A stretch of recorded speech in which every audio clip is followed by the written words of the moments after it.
আজকে আমরা দেখব স্থির তড়িৎ অধ্যায় থেকে আসা রাজশাহী বোর্ড 2024 সালের প্রশ্নটি। তো প্রশ্নের শুরুতে আমরা দেখতে পাচ্ছি এখানে তিনটা ধারকত্ব দেওয়া আছে, 6 মাইক্রোফ্যারাডে, 8 মাইক্রোফ্যারাডে এবং 10 মাইক্রোফ্যারাডে। গ নং প্রশ্নে আমাদের জানতে চাওয়া হয়েছে বর্তনীটির মধ্যবর্তী ধারকের সঞ্চিত চার্জের পরিমাণ নির্ণয় করো। অর্থাৎ এই যে বর্তনীটির যে ধারক আছে তার সঞ্চিত চার্জের পরিমাণ নির্ণয় করো। ধারকের সঞ্চিত চার্জের পরিমাণ বলতে আমাদের কিউটা আমাদের বের করার কথা বলা হয়েছে। তো আমরা যদি এটা বের করতে চাই, প্রথমে আমরা যদি দেখবো আমাদের দেওয়া কী আছে। আমাদের দেওয়া আছে প্রথম ধারক 6 মাইক্রোফ্যারাডে, দ্বিতীয় ধারক C2 = 8 মাইক্রোফ্যারাডে এবং তৃতীয় ধারক C3 = 10 মাইক্রোফ্যারাডে। কিন্তু আমরা যদি একটু খেয়াল করি, আমাদের প্রশ্নের মধ্যে কোথাও কোনো বিভবের কথা উল্লেখ নেই, অর্থাৎ কোনো বিভব পার্থক্যের কথা উল্লেখ নেই। যেহেতু প্রশ্নে বিভব পার্থক্যের কথা উল্লেখ নেই, ধরি বর্তনীটির 100 বিভব পার্থক্যযুক্ত, মানে বর্তনীটির বিভব হচ্ছে গিয়ে 100 বিভব ভোল্ট। হ্যাঁ, তো আমরা হচ্ছে গিয়ে এটার যেহেতু কোনো বিভব পার্থক্য বলা নেই, তাই আমি 100 ভোল্ট ধরে নিয়েছি। এখন যে যার মতো, যেহেতু কোনো কিছু দেওয়া নেই, তাই আমরা যে যার মতো ধরে নিতে পারবো। ঠিক আছে, আমি এখানে বর্তনীটি 100 ভোল্ট বিভব পার্থক্যযুক্ত ধরে নিয়েছি।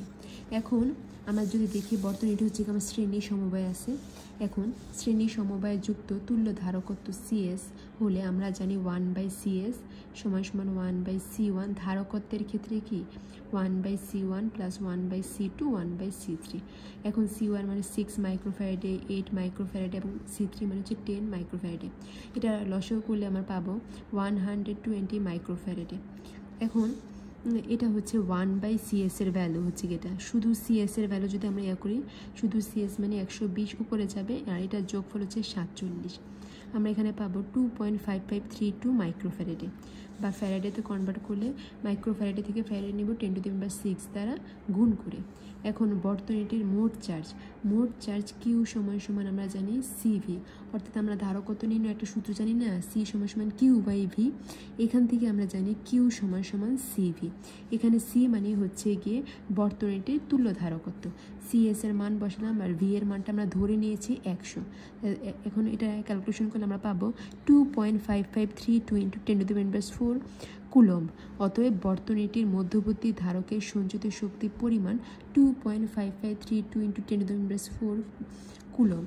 মধ্যবর্তী ধারক মানে এই পুরাটা, মানে এটার মধ্যে আসলে কতটুকু আধান রয়েছে সঞ্চিত, মানে বর্তনীটির মধ্যবর্তী ধারকের বলতে এই টোটালটার মধ্যে আমার সঞ্চিত চার্জের পরিমাণটাই নির্ণয় করতে হয়েছে। তো এইভাবে আমরা সঞ্চিত চার্জের পরিমাণটা নির্ণয় করেছি। এখন যদি আমরা গ নং প্রশ্নটি দেখি, তো গ নং প্রশ্নে জানতে চাওয়া হয়েছে সর্বাধিক শক্তি সঞ্চয়ের জন্য উদ্দীপকের সমবায়টি কি যথেষ্ট। অর্থাৎ আমাদের উদ্দীপকের সমবায় বলতে এখানে উদ্দীপকটা শ্রেণী সমবায় দেওয়া আছে। এই শ্রেণী সমবায়ের জন্য আমরা হচ্ছে গিয়ে শক্তি বের করব। এই শ্রেণী সমবায়ের জন্য আমরা হচ্ছে গিয়ে বর্তনীটির সঞ্চিত শক্তি বের করে দেখব যে শ্রেণী সমবায়ের জন্য আমার সঞ্চিত শক্তির পরিমাণটা কতটুকু এসেছে। আবার এটাকে যদি আমরা কি করি, সমান্তরাল সমবায় করি, সেক্ষেত্রে আমরা আবার কি করব, সঞ্চিত শক্তি বের করব।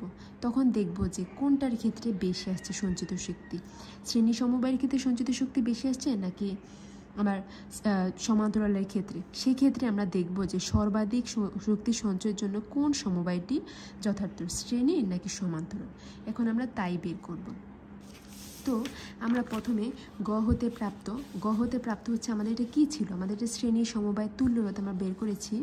CS = 2.5532 × 10⁻6 এবং বিভব পার্থক্য V = 100 ভোল্ট। এটা আমরা ধরে নিয়েছি, যেহেতু কোনো বিভবের কথা উল্লেখ নেই। এখন যে যার মতো ধরে নিয়ে করতে পারে।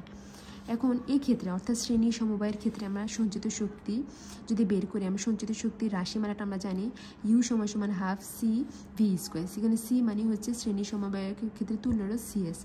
½ CS এর মান বসালাম, V এর মান বসালে আমরা পাবো 12.766 × 10⁻3 জুল। আবার বর্তনীর ধারকগুলো যদি সমান্তরালে যুক্ত করি, তাহলে বর্তনীর চিত্রটি হবে নিম্নরূপ। প্রথমে আমাদের কিসে দেওয়া ছিল, শ্রেণীতে দেওয়া ছিল। এই ক্ষেত্রে আমি সঞ্চিত শক্তি বের করেছি। এখন আমি হচ্ছে সমান্তরালে যুক্ত করলে আমার জিনিসটা কেমন আসবে, C1 C2 C3, আর আমরা বিভব পার্থক্য ধরেছি 100 ভোল্ট। এই ক্ষেত্রে অর্থাৎ সমান্তরাল সমবায়ের ক্ষেত্রে তুল্য রোধ সিপি সমান সমান ধারকের ক্ষেত্রে সমান্তরাল সমবায় তুল্য রোধ নির্ণয় যে রাশিমালার C1 C2 C3। এবার আমরা এটা ক্যালকুলেশন করলে পাবো 24 মাইক্রোফ্যারাডে। মাইক্রোফ্যারাডে থেকে আমরা ফ্যারাডেতে কনভার্ট করলাম 10⁶ দ্বারা গুণ করে। এই ক্ষেত্রে আমরা সঞ্চিত শক্তি বের করব। যেহেতু আমরা শ্রেণীর ক্ষেত্রে বের করেছি শুধু ইউ দিয়ে, তাই আমরা সমান্তরালের ক্ষেত্রে ইউ প্রাইম ধরলাম সঞ্চিত শক্তি হাফ সি ভি স্কোয়ার। এখানে সি মানে হচ্ছে যে শ্রেণীর ক্ষেত্রে সমান্তরালের ক্ষেত্রে তুল্য ধারকত্ব হচ্ছে কি সিপি। মান বসালাম, ক্যালকুলেশন করলে আমরা পাবো 120 × 10⁻³ জুল। সঞ্চিত শক্তির একক হচ্ছে গিয়ে জুল। এক্ষেত্রে আমরা দেখতে পাইতেছি যে শ্রেণীর ক্ষেত্রে আমাদের আসছে 12.766 আর 10⁻³, আর এখানে পাইতেছি সমান্তরালের ক্ষেত্রে 120। অবশ্যই তাহলে সমান্তরালের ক্ষেত্রে আমাদের সঞ্চিত শক্তি বেশি, u prime greater than u. কতটুক বেশি যদি আমরা সেটা বের করতে চাই, এখন u prime divided by u অর্থাৎ 9.4। U prime is equal to 9, u prime সমান সমান 9.4 ইউ, অর্থাৎ সর্বাধিক মানে দ্বিতীয় ক্ষেত্রে অর্থাৎ সমান্তরালের ক্ষেত্রে আমার সঞ্চিত শক্তি প্রথম ক্ষেত্রের 9.4 গুণ, অর্থাৎ সর্বাধিক শক্তি সঞ্চয়ের জন্য উদ্দীপকের সমবায়টিকে যথার্থ নয়। কারণ আমাদের উদ্দীপকে হচ্ছে শ্রেণী সমবায় দিয়ে আছে। শ্রেণী সমবায়ের ক্ষেত্রে তো সর্বাধিক শক্তি আমরা পাচ্ছি না, আমরা কম শক্তি পাচ্ছি, কিন্তু আমরা সমান্তরালে করলে আমরা বেশি শক্তি পাচ্ছি। অতএব বলতে পারি যে আমরা সর্বাধিক শক্তি সঞ্চয়ের জন্য উদ্দীপকের সমবায়টি যথার্থ নয়।